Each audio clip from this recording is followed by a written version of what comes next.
Soomaaliya waa wadan ka mid ah dalalka ku yaala bariga qaaradda Afrika. 1960kii waa markii ugu horeysay oo Soomaaliya ay xurnimadeeda qaadatay. Xilligaasi ka hor Soomaaliya waxaa soo maray maamulo aan lahayn awood, kuwaas oo ay ka mid ahayd dowladdii dakhliga ahayd ee ugu horeysay taasoo lagu dhisay koonfurta Soomaaliya sanadii 1956. maamulkaasi dakhliga ahaa waxaa hogaaminayay ra'iisul wasaarena ka ahaa Cabdilaahi Ciise Maxamuud oo lagu naanaysi jiray Timcade.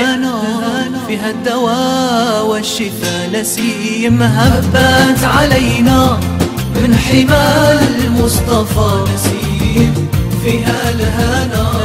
فيها الدواء والشفاء بشمها يصلح الظاهر لنا والخفايا مختوما للنبي في كل حال.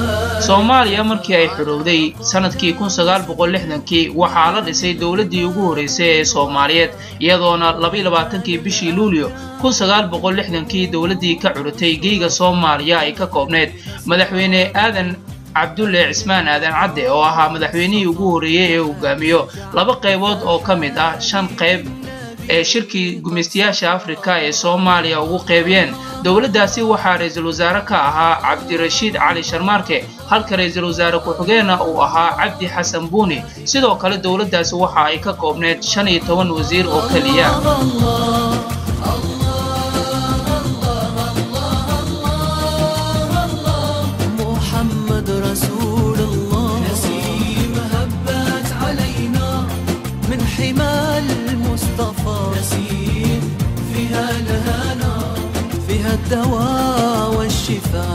mudnaanta uu hantay madaxweynihii koowaad ee Soomaaliya ayaa ahayd mid taariikhda gashay kadib markii uu madaxweyne Aadan Cadde isaga degay jagada madaxweynenimo isagoona hayay xilkaasi muddo 7 sano ah.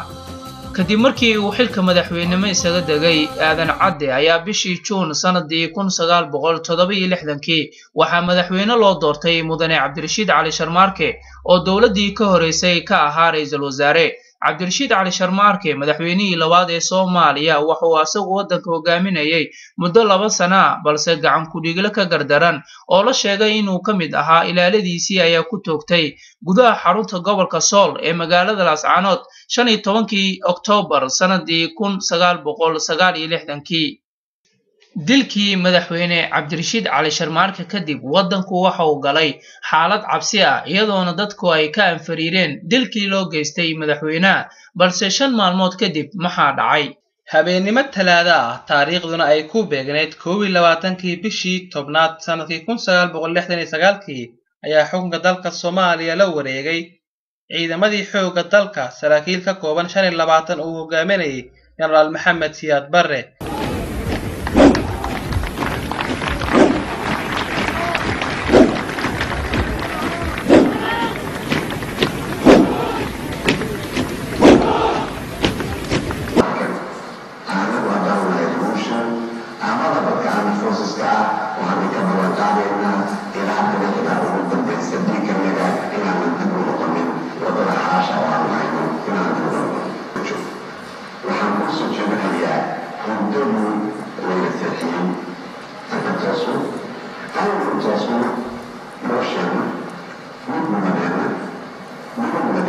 inkastoo dadka ay aad ugu mahadiyeen, haddana maamulkaasi wuxuu soo celiyay ammaankii kala dambeyntii dalka. wuxuu ahaa madaxweyne Maxamed Siyaad Barre mas'uul jecel inuu horumar gaarsiiyo dalka iyo dadka Soomaaliyeed. horumarada la taaban kara ee maamulkaasi lagu xasuusto waxaa ka mid ah barnaamijkii aqoonta dadka reer miyiga kor loogu qaadayay ee bar ama baro, iyo ololihii horumarinta reer miyiga ee lagu horumarinay aqoonta dadka iyo baaxadda gobollada dalka Soomaaliya. intii u dhaxaysay sanadihii 1973 ilaa 1974. Soomaaliya waxay ka mid ahayd wadamada ugu bilicda iyo ammaanka roon ee ku yaala qaaradda Afrika. taasi waxaa marqaati ka markaan ka hadlayno dhinaca ammaanka in xaaladda dalka Soomaaliya ay ahayd mid uu ku soo dhiiran karo qof walba, sidii dhacday intii u dhaxaysay 18kii ilaa 20kii Oktoobar sanadkii 1971. xilligaas oo magaalada Muqdisho ay martigelisay shirkii Midowga Afrika iyo tillaabooyin kale oo la xiriira dhinaca nabadgelyada, kuwaas oo dalka Soomaaliya ay ku kasbatay horumar. horumarkaasi buuran Soomaaliya waxaa gaarsiiyey marka laga soo tago maamulkii wanaagsanaa ee majaraha u hayay dalka Soomaaliya. haddana shacabku waxay ahaayeen kuwa taabageliyay in wadankoodu uu ku tillaabsado horumaro kala duwan. waxaa sanadihii ay Soomaaliya ahayd qaran taagan ay shacabkooduna ahaayeen kuwa ku dhisay dalkooda barnaamij loo bixiyay iska wax u qabso kaasoo lagu dhisay goobo fara badan oo taariikhi من حمال المصطفى نسيم فيها الهنا فيها الدواء والشفاء بشمها يصلح الظاهر لنا والخفا يا بخت من للنبي في كل حال اقتفى على قدم صدق مع أهل الهمام والوفاء هم الرجال الأكابر هم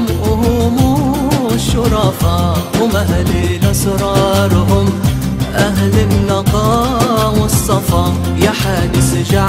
فحالي بالنبي قد صفى الله الله الله الله الله Soomaaliya xilligaasi waxay inta badan u doodi jirtay nabadda qaaradda Afrika iyadoona maslaxyo dhexdhigtay wadamo ay dagaalo ka dhaxeeyeen balse waxay Soomaaliya xurgufo cadawtinimo oo ka bilaabatay dhul Soomaaliya ay leedahay oo Ingiriisku uu ku wareejiyay dawladda Itoobiya sanadii 1954 ay kala dhaxeysay wadanka ay jaarka yihiin ee Itoobiya waxayna colaadaasi ay sababtay inay dagaalo kala duwan galaan labada wadan. dagaaladaasi kii hore uu dhacay sanadii 1964 iyo dagaalkii labaad ee baaxadda weynaa ee asna dhacay sanadii 1977 si kastaba ahaataba dawladda Itoobiya markasta waxay isku dayeysay sidii ay Soomaaliya ku curyaamin lahayd iyadoona u kaashanaysa kooxo ka soo horjeeda maamulkii dalka ka arimi jiray.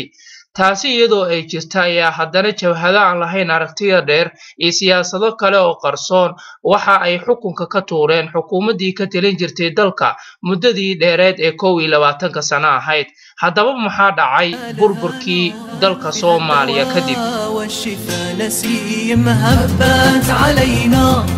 من حمال المصطفى نسيم فيها الهنا فيها الدواء والشفاء بشمها يصلح الظاهر لنا والخفا يا بخت من للنبي في كل حال اقتفى. sanadkii 1991 kadib wadanka Soomaaliya wuxuu galay xaalad fowdo ah. waxaa xoog isku adeegsaday beelo awood isbiday. waxaa isku mid noqday qofkii weynaa iyo kii yaraa. fursad weyn waxay halkaasi uga dilaacday dawladii cadawga ku ahaa wadanka Soomaaliya oo waa cusub oo furmay. waxay dalka Soomaaliya ay wareegtaba dagaalo macnahooda aan la garanayn. waxay dhacaanba lama helin xal dhaafisan in la isku maquuniyo qoriga caaradiis. dadka Soomaaliya waxay aad u naceen dagaalada aan dhamaadka iyo ujeedka lahayn ee ka curtay inta badan koonfurta iyo bartamaha Soomaaliya. sanadii 2000 ayaa la isugu yimi shirweynihii Djibouti iyadoona madaxweyne loo doortay Dr. Cabdiqaasim Salaad Xasan in uu noqdo madaxweyne ku meel gaar ah muddo 5 sano ah. intaa kadib magaalooyinka Harar iyo Hawaase ee ku yaala gudaha dalka Itoobiya ayaa lagu dhawaaqay ururka SRCC oo ay ku mideysan yihiin hogaamiye kooxeedyadii ka talin jiray koonfurta iyo bartamaha dalka Soomaaliya iyagoo u diiday dawladii lagu soo dhisay magaalada Carte ee dalka Djibouti in ay ku shaqeyso magaalo madaxda dalka Soomaaliya ee Muqdisho. waxaa soo ifbaxday in la isku garbiyo qofkii hanan lahaa maamulka ugu sareeya ee wadanka Soomaaliya waxaana muuqatay wax qabad la'aan la soo diristay dawladii lagu soo doortay Carta kadib markii ay caqabado ku noqdeen hogaamiye kooxeedyadii ka jiray koonfurta iyo bartamaha dalka Soomaaliya. haddaba maxaa dhacay dawladii Cabdiqaasim Salaad Xasan kadib؟ mar kale waxaa la isugu yeeray dhammaan hogaamiyadii siyaasadda Soomaaliya horboodayay shir dib u heshiisiin oo lagu qabtay dalka Kenya. waxaana 14 Oktoobar 2004 lagu doortay madaxweyne Cabdullaahi Yuusuf Axmed inuu noqdo madaxweynaha dawladda ku meel gaarka ah ee Soomaaliya. haddaba shacabka Soomaaliyeed oo niyad xumo weyn ka muujiyay habkii lagu soo doortay dawladii Embagati oo ahaa nidaamka 4.5ka intii ay dowladda ku sugnayd magaalooyinka Jowhar iyo Baydhabo waxaa jiray xubno ka tegay maamulkaasi oo degay magaalada Muqdisho waxaana in muddo kadib lagu heshiisiyay labadii gole ka tirsanaa baarlamaanka Soomaaliya ee saldhigyada ka kala dhigtay magaalooyinka Muqdisho iyo Baydhabo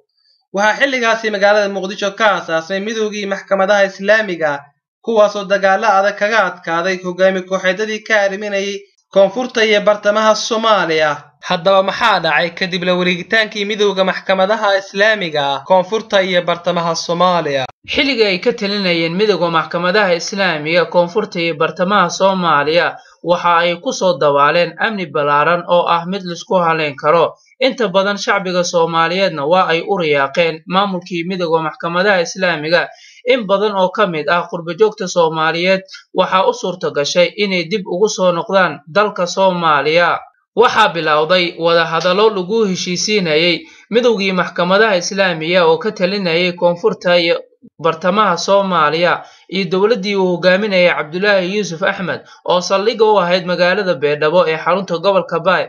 wada hadalladaasi waxa ay ka bilowdeen magaalada Khartoum ee xarunta dalka Suudaan ugu dambeynna wada hadalladaasi ma aysan noqon kuwa laga miro dhaliya kadib markii ay isku afgaran waayeen qaybo ka mid ah heshiiska lagu wada hadalsiinayay labada garab haddaba maxaa dhacay markii uu fashilmay wada hadalladii lagu heshiisiinayay midowgii maxkamadaha Islaamiga oo ka talinayay qaybo ka mid ah koonfurta iyo bartamaha Soomaaliya iyo dawladii uu madaxweynaha ka ahaa Cabdullaahi Yuusuf Axmed waxaa bilaabmay in waxaan kula dallamaynaa amiirkeena Sheekh Shariif in diinta Alle aan u jihaadno dalkana aan ka xorayno Itoobiyaanka iyo cadow kasta ku soo gardarooda waxaan diyaar u nahay inaan amarkaaga qaadanno si fudud iyo si culus si aan nafteena jeceshahay iyo si kalaba bilaabmay in hanjabaado la isku mariyo warbaahinta taasoo ugu dambeyntii sababtay inuu qarxo dagaallo u dhexeeya ciidamada dowladda ku meel gaarka oo garab ka helaya kuwa Itoobiya iyo midowga maxaakiimta Islaamiga ay ka talinayay qaybo ka mid ah koonfurta iyo bartamaha Soomaaliya inta uu socday dagaalkaasi ayaa waxaa ku nafwaayay dad badan oo shacab oo waxba galabsan dagaalkaasi oo socday muddo dheer kadib ayaa waxaa looga awood roonaaday midowgii maxkamadaha Islaamiga oo ka talinayay muddadii 6 bilood qaybo ka mid ah koonfurta iyo bartamaha Soomaaliya waxaa dalka Soomaaliya isaga baxay xubnihii ugu sareeyay ee midowgii maxkamadaha Islaamiga iyagoona isugu tagay magaalada Asmara ee xarunta dalka Eritrea halkaasoo ay kaga dhawaaqeen ururkii la magac baxay isbahaysiga dib u xoreynta Soomaaliya ururkaasi waxay hogaamiye ugu doorteen Sheekh Shariif Sheekh Axmed intaasi kadib waxaa qarxay dagaalo u dhaxeeya ciidamada isgarabsanaya Itoobiya iyo kuwa dawladda ku meel gaarka ah oo dhinac ah iyo ciidamadii taabacsanaa midowgii maxkamadaha Islaamiga dagaaladaasi oo ay ka qayb qaateen diyaaradaha qumaatiga u kaca oo ay adeegsanayeen ciidamada Itoobiya dagaaladaasi waxaa ku nafwaayay dad shacab ah oo aan waxba galabsan waxaa burburay dhismooyinkii ku yiilay qaybo ka mid ah magaalada Muqdisho intaa kadib waxaa soo shacbahay khilaaf hor leh oo u dhaxeeya isbahaysiga dib u xoreynta Soomaaliya oo looga dhawaaqay magaalada Asmara ee xarunta waddanka Eritrea kaasi oo sababay in laba garab ay u kala jabaan ayagoona xarumo ka kala dhigtay wadamada Djibouti iyo Eritrea xilligaas ayaa waxaa si toos ah u soo ifbaxay in loo baahan yahay in markale la dhiso dowlad ay ku midaysan yihiin dhammaan kooxaha isdiidan ee ka jira gudaha waddanka Soomaaliya dowladdaasi oo badashay dowladdii uu madaxweynaha ka ahaa Cabdullaahi Yuusuf Axmed waxaa bilowday wada hadallo u dhaxeeya dowladda ku meel gaarka iyo isbahaysiga dib u xoreynta garabka Djibouti oo uu hogaaminayay Shariif Sheekh Axmed ayadoo lagu heshiiyey in ciidamada Itoobiya ay Soomaaliya uga baxaan muddo 4 bilood ah walow xilligaasi ay magaalada Muqdisho ay ku sugnaayeen ciidamada Amisom ee ka socda midowga Afrika shacabku uu dhibka halakeeyay ee ku dhaqan goobaha ay dagaaladu ay ka dhaceen ee gudaha magaalada Muqdisho iyo qaybo ka mid ah Soomaaliya ayaa si weyn u soo dhaweeyay arrinka bixitaanka ciidamada Itoobiya oo ay ku heshiiyeen garabyadii ku kulmay dalka Djibouti ciidamada Itoobiya ayaa bilaabay inay ka baxaan qaybo ka mid ah magaalada Muqdisho iyagoo ugu dambeyntii wada faarijiyay goobii ay kaga sugnaayeen magaalada Muqdisho 15 Janaayo sanadii 2009. dalka Djibouti oo aan marnaba ka quusan xaaladda murugsan ee Soomaaliya ayaa isugu yeeray dhinacyadii isdiidanaa ee ka jiray dalka Soomaaliya waxaana dalabkaasi ku gacan seeray ururkii isbahaysiga dib u xireynta garabkii Asmara. wadahadalo badan oo dhacay 30 Janaayo 2009 Djibouti lagu soo dhisay dowlad la magac baxday dowladda midnimada qaran taasoo madaxweyne Shariif Sheekh Axmed lagu doortay inuu noqdo madaxweynaha dowladda midnimada qaran ee Soomaaliya.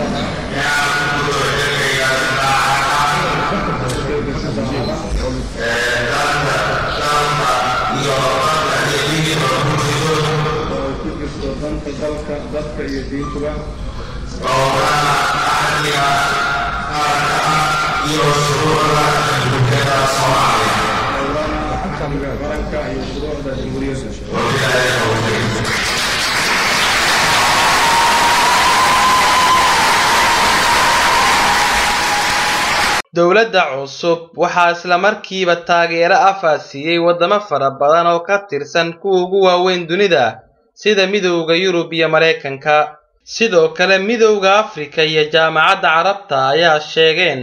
inay taageersan yihiin dowladda midnimada qaran ee uu hogaamiyaha ka yahay Shariif Sheekh Axmed. intaa kadib waxaa soo shacbaxay inay bilaabmaan ururo cusub kuwaas oo xilal ka raadsanaya xaaladda aan fadhin ee Soomaaliya. waxaa ka mid ahaa ururkii Xisbul Islaam oo ka yimi ururo isu tagay waxaana hadalkiisii ugu horeeyay ururkaasi uu ku wajahay inay weerari doonaan dowladda uu madaxweynaha ka yahay Shariif Sheekh Axmed. waxay dagaalada sii socdaanba waxaa isku biiray ururkii Xisbul Islaam iyo xarakada Al-Shabaab. waxaa gudaha magaalada Muqdisho ka bilowday dagaalo ku dhufo ka dhaqaaq ah waxaana xarakada Al-Shabaab u suura gashay inay la wareegaan inta badan degmooyinka ku yaala gobolka Banaadir. waxaa dalka Soomaaliya ka bilowday falal aan horay looga baran kuwaasoo isugu jiray dilal qorshaysan qaraxyo ismiidaamin iyo in la ugaarsado dadka indhaha u ah bulshada Soomaaliyeed. waxay xaaladdu sii socotaba waxaa magaalada Muqdisho isaga baxay Al-Shabaab oo ka talinayay inta badan degmooyinka gobolka Banaadir in muddo ah ayagoo ka bixitaankooda ku sheegay inay tahay xeelad dagaal. waxay fursad u heshay dowladda in ay la wareegto dhul fara badan oo ay horay uga talinayeen Al-Shabaab. waxaa bilaabmay kulamo looga arinsanayo sidii looga bixi lahaa marxaladda ku meel gaarka ah isla markaana ay Soomaaliya u gaari lahayd dowlad aan ku meel gaar ahayn iyo in la bedelo axdi qarameedkii u yaalay dowladda federaalka ku meel gaarka ah. sidoo kale waxaa ka soo raayay xaaladda ammaan ee magaalada Muqdisho inkastoo ay jiraan dilal qorshaysan oo loo geysanayo dadka indhaha u ah bulshada Soomaaliyeed. waxaa shirar caalami ah loogu qabtay dhinacyada Soomaalida wadamada Ingiriiska iyo Turkiga kaasi oo laga soo saaray qodobo badan oo ay ka mid ahaayeen inay isku yimaadaan dowladda ku meel gaarka ah iyo Somaliland si ay ugu arinsadaan aayahooda mustaqbal. waxaa jiray kulamo ay isugu yimaadeen dowladda ku meel gaarka ah iyo Somaliland kuwaas oo bilow u ahaa heshiis rasmi ah ay wada gaaraan maamuladaasi. waxaa kowdii bishan Agoosto la ansixiyay dastuur ku meel gaar ah uu dalka yeesho walow dastuurkani ay shacbiga ugu hadleen siyaabo kala duwan. halkii lagu ansixinayay dastuurka waxaa ka hadlay madaxweynaha dowladda ku meel gaarka ah ee Soomaaliya Shariif Sheekh Axmed wuxuuna sheegay inuu dalka uu ka baxay marxaladii ku meel gaarka ahayd. rajada shacabka Soomaaliyeed ma aha mid quusatay waxay mar walba u hanqaltaagayeen sidii ay u arki lahaayeen dalkooda oo nabad iyo horumar gaaray. waxaa lagu balansan yahay in dalka uu hoggaan cusub yeesho 20 Agoosto ee sanadkan hadda aynu ku jirno. daawadow su'aasha isweydiinta mudane waxay tahay haddii la ansixiyay dastuur uu yeesho dalka loogana baxo xaaladda ku meel gaarka ah goormaa laga bixi doonaa nidaamka cadaalad darrada ah ee 4.5 haddii ay tahay doorashadii ugu horeysay ee lagu qabto gudaha dalka Soomaaliya tan iyo burburkii sidee ayay u suurageli doontaa. نسيم هبت علينا من حمال المصطفى نسيم نسيم فيها الهنا فيها الدواء والشفاء بشمها يصلح الظاهر لا والخفا يا بخت